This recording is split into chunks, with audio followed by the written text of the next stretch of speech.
Within doors, that is, when it rained and I could not go out, I found employment on the following occasions,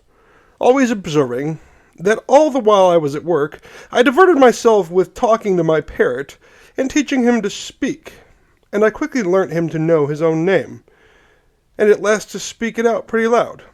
Paul! Which was the first word I ever heard spoken in the island by any mouth but my own. This, therefore, was not my work, but an assistant to my work.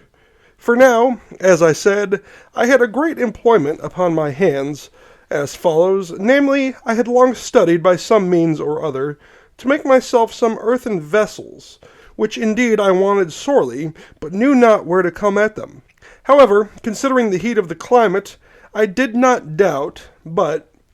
if I could find out any suitable clay, I might botch up some such pot as might, being dried by the sun, be hard enough and strong enough to bear handling and to hold anything that was dry, and required to be kept so.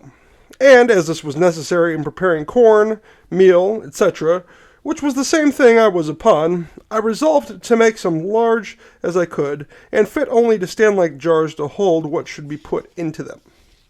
It would make the reader pity me, or rather laugh at me, to tell how many awkward ways I took to raise this paste, what odd, misshapen, ugly things I made, how many of them fell in, and how many fell out, the clay not being stiff enough to bear its own weight, how many cracked by the over-violent heat of the sun, being set out too hastily,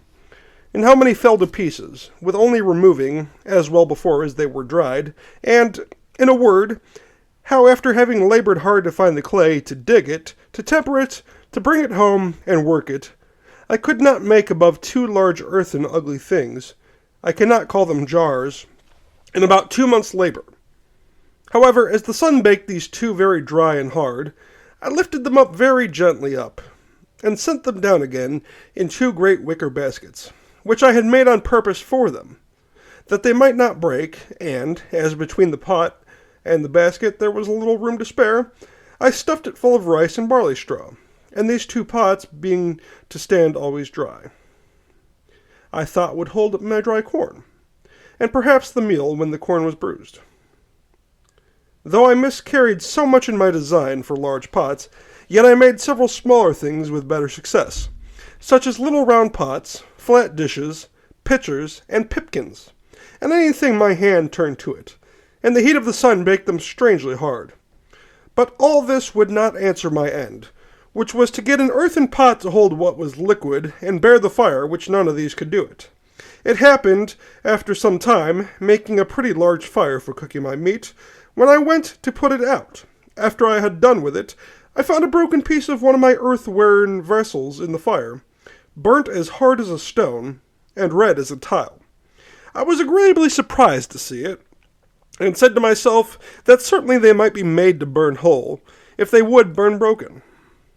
This set me to study how to order my fire, so as to make it burn some pots.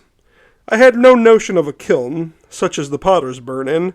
or of glazing them with lead, though I had some lead to do it with, but I placed 3 large pipkins, and 2 or 3 pots, in a pile, one upon another, and placed my firewood all around it. With a great heap of embers under them, I piled the fire with fresh fuel round the outside,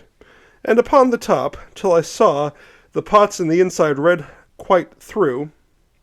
and observed that they did not crack at all. When I saw them clear red, I let them stand in the heat about 5 or 6 hours, till I found one of them, though it did not crack, did melt or run, for the sand which was mixed with the clay melted by the violence of the heat,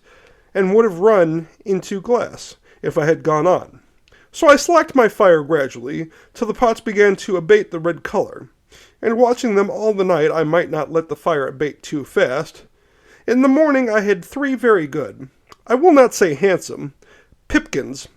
and 2 other earthen pots, as hard burnt as could be desired, and one of them perfectly glazed with the running of the sand. After this experiment, I need not say that I wanted no sort of earthenware for my use, but I must needs say, as to the shapes of them, they were very indifferent. As any one may suppose, when I had no way of making them, but as the children make dirt piles, or as a woman would make pies that never learnt to raise paste. No joy at a thing of so mean a nature was ever equal to mine. When I found I had made an earthen pot that would bear the fire, and I had hardly patience to stay till they were cold, before I set one upon the fire again, with some water in it to boil me some meat, which it did admirably well, and with a piece of kid I made some very good broth, though I wanted oatmeal and several other ingredients to requisite to make it so good as I would have had it.